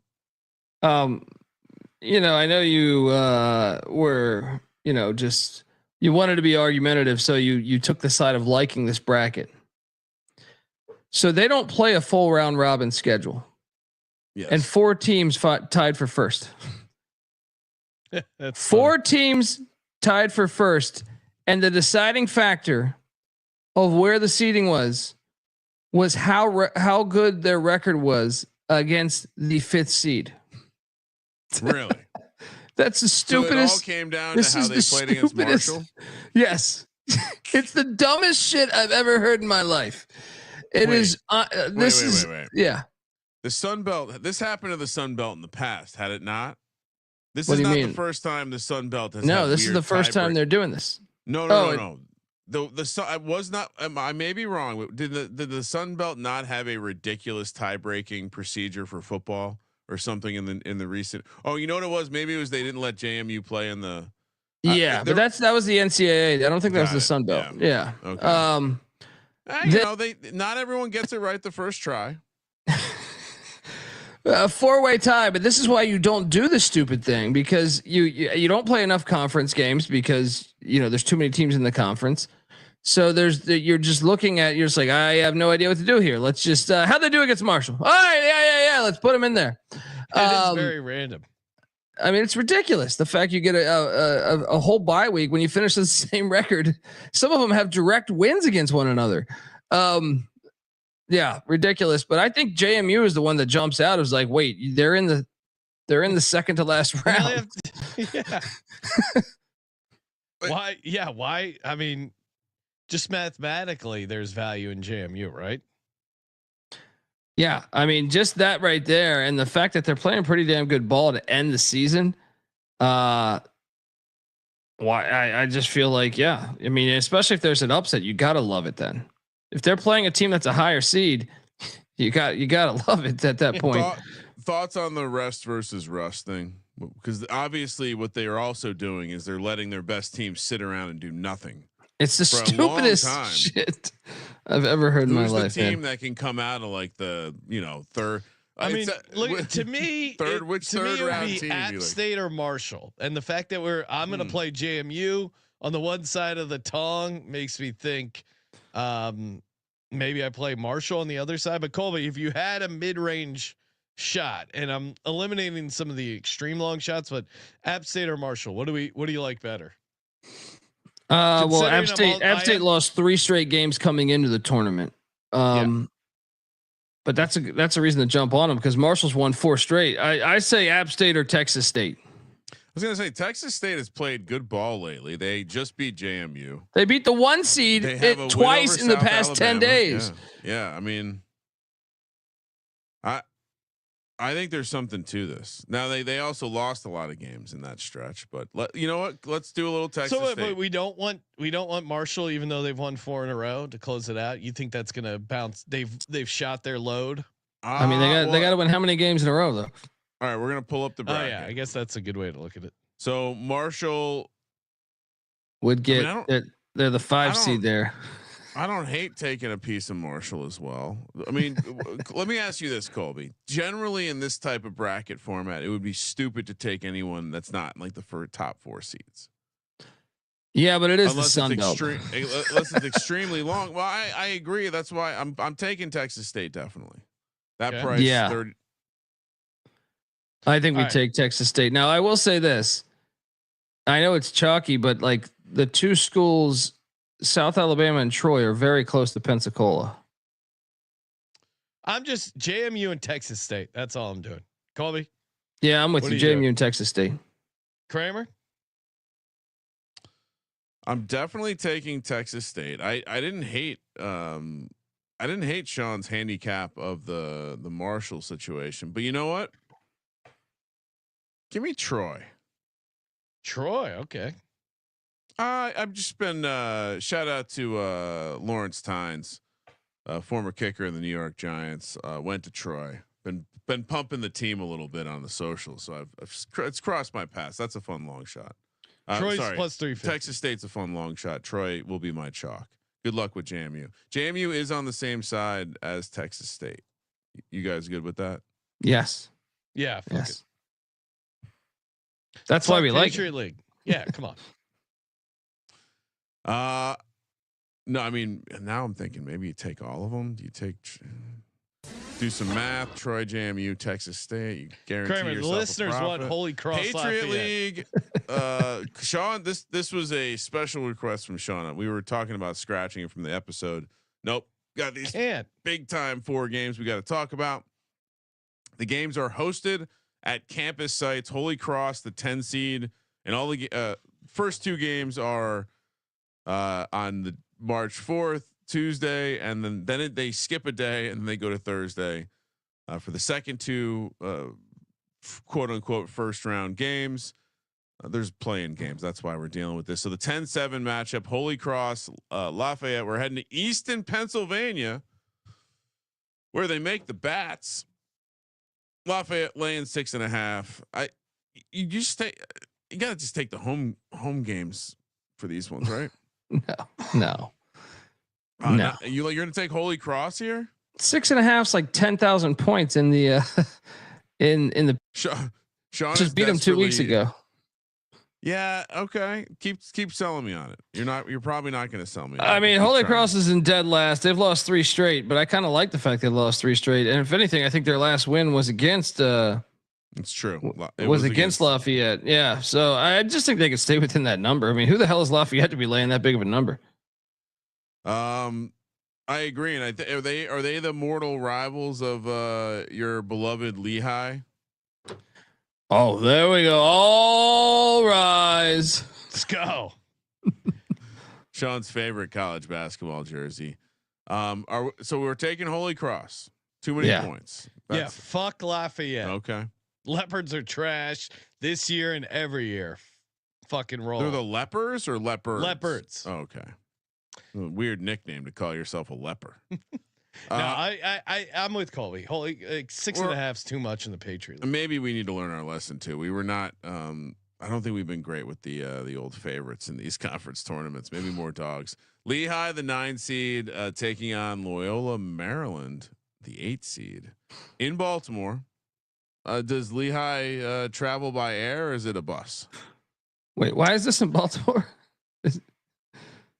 What do you mean? Did you? I didn't put that in there. Is that a copy paste mistake? Wait, hang on. Let me double check this. These are all in. Well, yeah, because Lehigh is the further seed, right? Yeah, no, this is correct. I pulled this from the Patriot League website. Yeah, Lehigh's the 9 seed. Yeah, so they're the dogs. 1.5 points. 4 p.m. on the West Coast. I'll lay it. I'm surprised. I mean, this is more like a Patriot League line. This is more like a Patriot League line. What's that mean? You don't believe in Lehigh? This is their year, Colby. Look at the Patriot League. It's wide open. Colgate is not the dominant team they once were. Look at their. Is it going to be Bucknell? Bucknell doesn't know what it's like to be top dog. This is when Lehigh has a chance. Lehigh on the money line. Lehigh ATS. Lehigh 75-1. Lehigh does. I'm going to be rocking this Lehigh jersey at Stadium Swim for the play-in game. Let's go. Jordan Stemke. No, because they're going to win the Patriot League Conference Tournament. Yeah, and they're going to be playing in the first 4. That's what. It's continuing your play on overconfidently pronouncing the 9 seed of the Patriot League is going to win. Completely disagree. I'm with the college basketball expert. Although I will say, no, I'm not going to say it. What were you going to say? No, I'm not going to say it now. Say it. Maybe I'll. No, I'm not going to say it. It's bad radio, right? It's not relevant to the handicap of the next game, so I didn't want to waste anyone's time. What's the next game? Army, Colgate, 6-3 seed. No, that's the 3. That's on March 6th. We're not talking about that game. It's the first round. We're gonna quickly talk. Okay.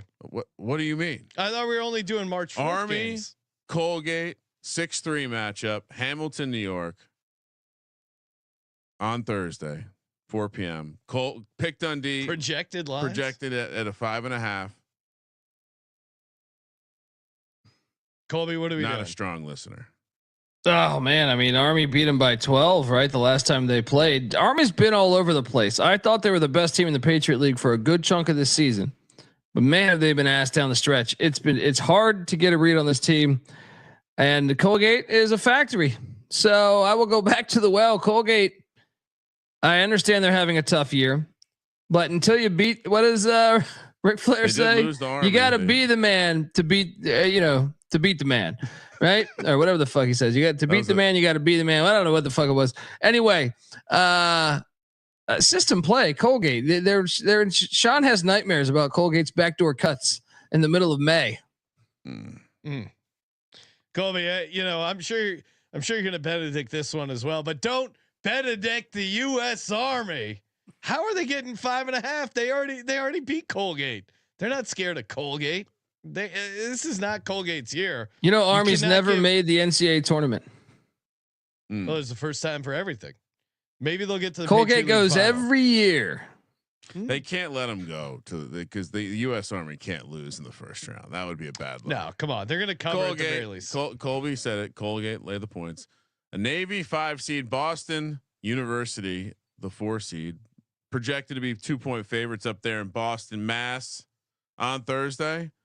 I mean, we're not really going to take these uppity private school kids from the wrong side of town against our Navy, are we? The line is telling you to take Navy because Boston just played them and beat them by 22. So the line that he made. I'm not listening to these lines that aim high, miss small. I'm taking Boston. They just beat them by 20. What are you talking about? Let's go. Give me Navy. Yeah. C4. I sink your battleship, Green. All right. Give me these midshipmen. You're taking Navy just because the line's weird. All right. Disagree. Yeah. Well, they also are the U.S. Navy. Kramer, you accidentally pulled up the Horizon League. My mistake. What are you doing here, Kramer? I'm with Colby. Give me Navy. Well, who, by the way, they're the United States Navy. Sean is taking Boston University. Yep, for those let's go. Yeah. That is a disgusting act. Really bad. Bucknell, the 1 seeds plus 110. American, the 2 seed plus 270. Colgate, the 3 seed plus 350. Boston, the 4 seed, and Navy, the 5 seed, both 16-1. Interesting. That suggests that this game might be closer. That's probably about right. They get 2 points from home edge up there in Boston. Army 30-1 as the 6 seed. Lehigh, Sean, here's a big one for you. 75-1 as the 9 seed. The hated Lafayette 7 seed 50-1, and Loyola Maryland and Holy Cross are both 100-1. So let me get this straight. Lehigh's a dog against Loyola Maryland, even though Loyola Maryland's 100-1. They're 75-1. So it's because they're tricking you into taking Loyola. Loyola's favored over. Explain that to me, Ryan. You're the odds whiz over here. What don't you understand? You disagree that they should be favored? Well, okay. So game 1, Loyola's at home. They're favored by 1.5. Yeah. How do they have longer odds than Lehigh to win the conference tournament? Is it possible that other fans like you have already gotten down on Lehigh, and this maybe is just purely an action situation? No. Maybe possible. Lehigh's played better against the top half, and Loyola has their number. I mean, this must be frustrating for a Lehigh diehard who was hoping to get a big number. Oh no, 75-1, perfect price. That's all I need. Playing one team, Lehigh 75. It's not big. Wait, one team only? Yeah. Oh wow, and that from what I'm seeing, that's a pretty good number too. So, what are you taking, Colby? We're not on Lehigh, right? No. Cool. Hold on. What were the odds of Army again? Army was 30-1. Here, I'll put it back on the screen for you. But I'm fading them opening day. So wait, you're gonna take their future and fade them? No. I was just curious what their numbers were because it doesn't make a lot of sense to me. It's AU plus 270 there. Dwayne Simpkins, the old Maryland Terp, is that coach. And to me, I think you only take AU or Colgate. So American would have to go through Colgate. So is that the harder side of the bracket? I don't know. BU's playing good ball right now, but I got Navy upsetting them. I mean, I don't know. Bucknell's hype. Colgate. Sean, give me a Colgate future. One future. That's it. Colgate. Loser for Ryan at plus 350. And Colby, what losers do you want to add to your Colby's card? on American and Colgate and Colgate. Oh, he's taking both. Yeah, can't lose. Yep. Can't lose. Look, they're both. You got the 2 and the 3 from one side of the bracket. All right. Last one. This is actually Sean's second favorite conference, the Horizon League. I believe these are, and maybe I missed it, but I believe these are also being played in home arenas. Colby, is that correct? Yes. Early on, it goes to Indianapolis at a certain point. Yes. The first, what they're calling the first round and the quarterfinals are at the campus sites, and the rest of the games are in Indy. Sean's now taking his Lehigh jersey off since we've concluded the Patriot League preview.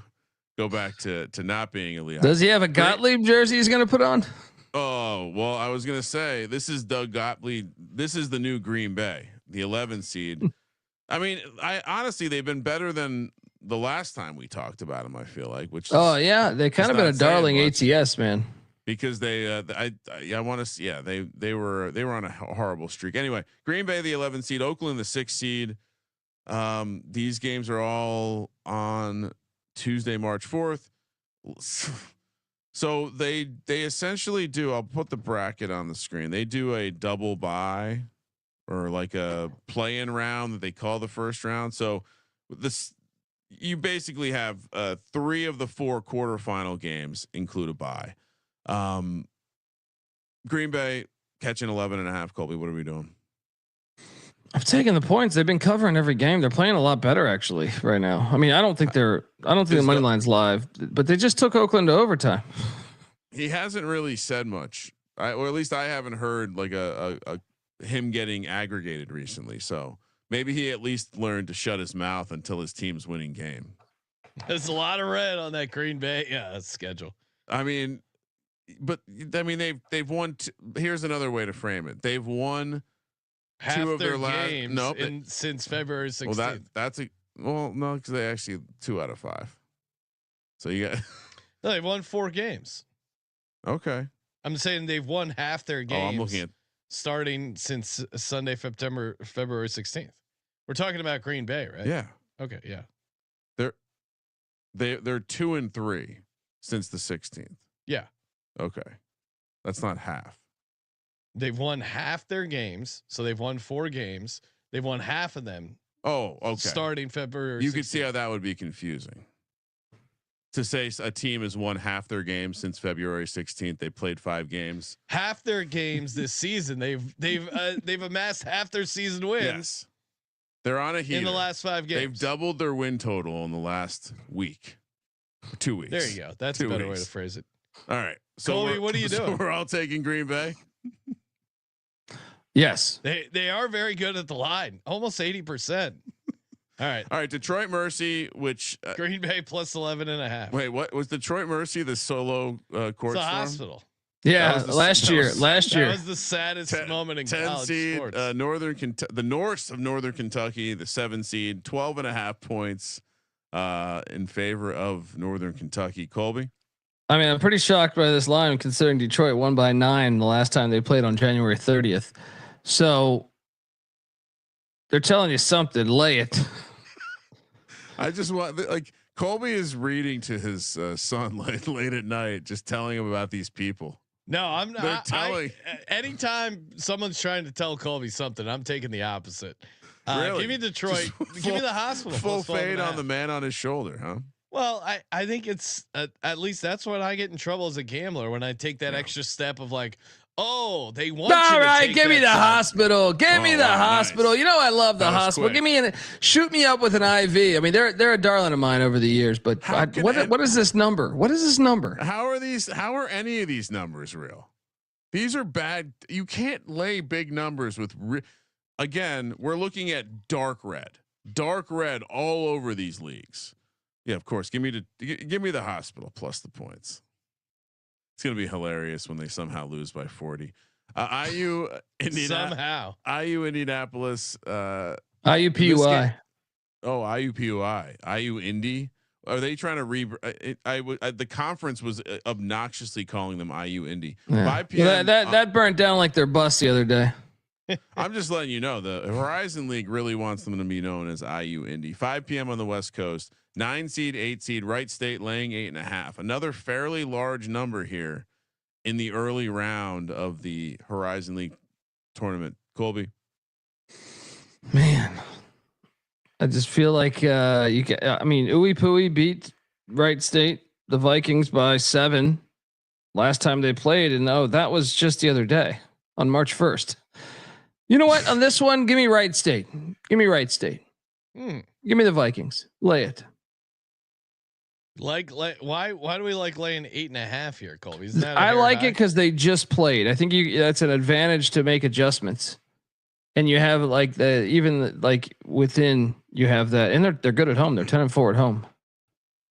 the IUPUI athletic program was transferred to the new IU Indianapolis as the IU Indy Jags. So Wright State just lost to IU Indy by 7. Now they're favored by on March 1st. Yeah. So now what is that? Well, that was on the road. That was on the road though, Sean. They're 10-4 at home at the Nutter Center. And oh wait, what? You have to know when to come. You don't walk into the Nutter and get that dub. They have an adult bookstore in West Hollywood called the Nutter Center. Oh wow. That's making some Nutter butter.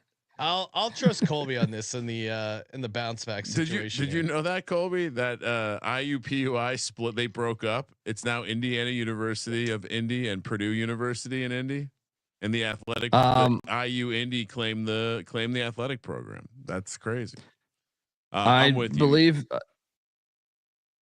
I did, and if you recall correctly,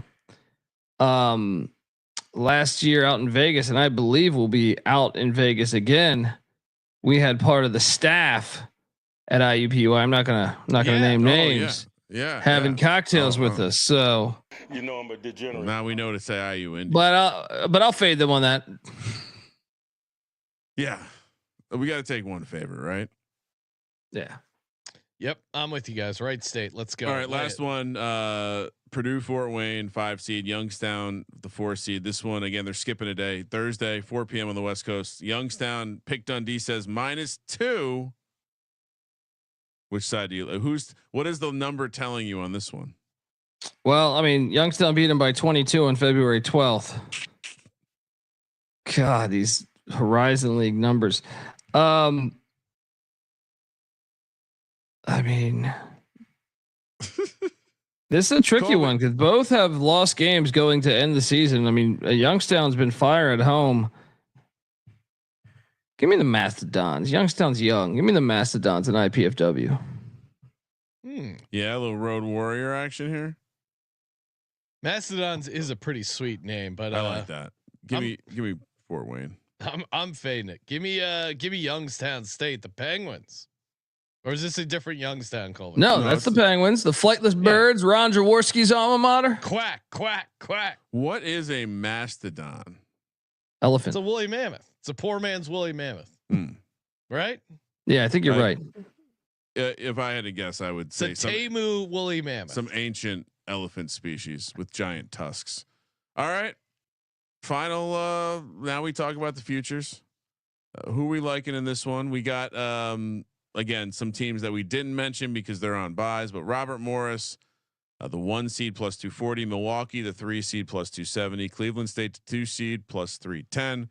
And then the teams we did talk about, Fort Wayne 650, Youngstown State 750, Oakland 14-1, the Norse 30-1, Wright State 16-1, Mr. Gottlieb 250-1, along with the Hospital and formerly IUPUI. What stands out here, Colby? What stands out is I this league is open. You got great. So let me look at this bracket here because I think that it's not one of these wacky brackets. Thank God. This is a normal bracket, and I think you want to stay on the south side of things. I like the famous last words. I like Milwaukee. Top 3 offense. I was about to say that. Great Bart Lundy's bunch. Yeah. And a good path to the to win this thing. If you look at their path and a decent price at +270, I'll take Milwaukee. Did you say Bart Lundy, former High Point coach? Interesting. Ooh. Is there any like Bartholomew? North Kentucky at 30-1? Any dark horse chances here, Colby? I actually think I'm going to stay away from the top side of that bracket. On the south side, I like just taking a shot on Milwaukee, and I think if you're looking for someone else, it would be IPFW. Is this true? No, that's not true. Never mind. I'm not. That's the second time I'm not going to say something because it'd make me look very stupid. Oh, okay. I was about to say something very stupid. Say it. No, you can't tease the audience. Maybe in the future. Like, wow, this is a crazy thing I'm about to say. Oh, I can't say it. We're not taking anything fun. No Doug Gottlieb 250-1. I think if you're going to take one of those long shots, I think it's got to be Wright State, but I don't feel comfortable with them running that table. Wright State's only 16-1. Their path seems pretty tough. I think Milwaukee is decent at +270. Kramer, what are you doing? I don't really want to tell you guys. Not that you're going to be wrong. It's Gary K likes Youngstown State, which I could be talked into, but 750. So many of the good teams in this conference want to play fast. Yeah, and Cleveland State does not.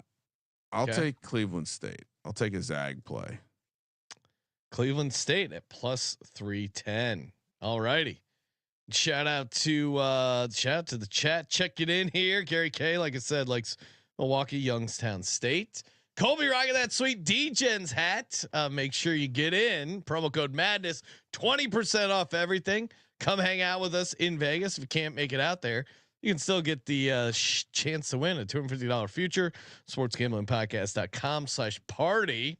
MyBookie.ag, promo code SGPN. Go back and watch the blackjack stream. It's still good. You're gonna see some great sweats. It's evergreen. Kramer uses a fake name, Wayne, for the blackjack streams. He doesn't want anyone to know his real name. Very odd. But other than that, it's a great time. Colby and crew, college experience every day, daily picks, stacking up wins after wins, getting you ready for March. Download the app. It's free. It's got all the picks, the podcasts. Shout out to the Steffi Small Show, just joining the network, so check that one out as well. Colby was one of the guests on the first episode, and of course, thank you for participating in the Sports Gambling Podcast. March is here for the Sports Gambling Podcast. I'm Sean, second the money green. He's Ryan. I'm a little worried. Someone with the name Fuckhead Cooley just followed me on social media. Kramer, let it ride.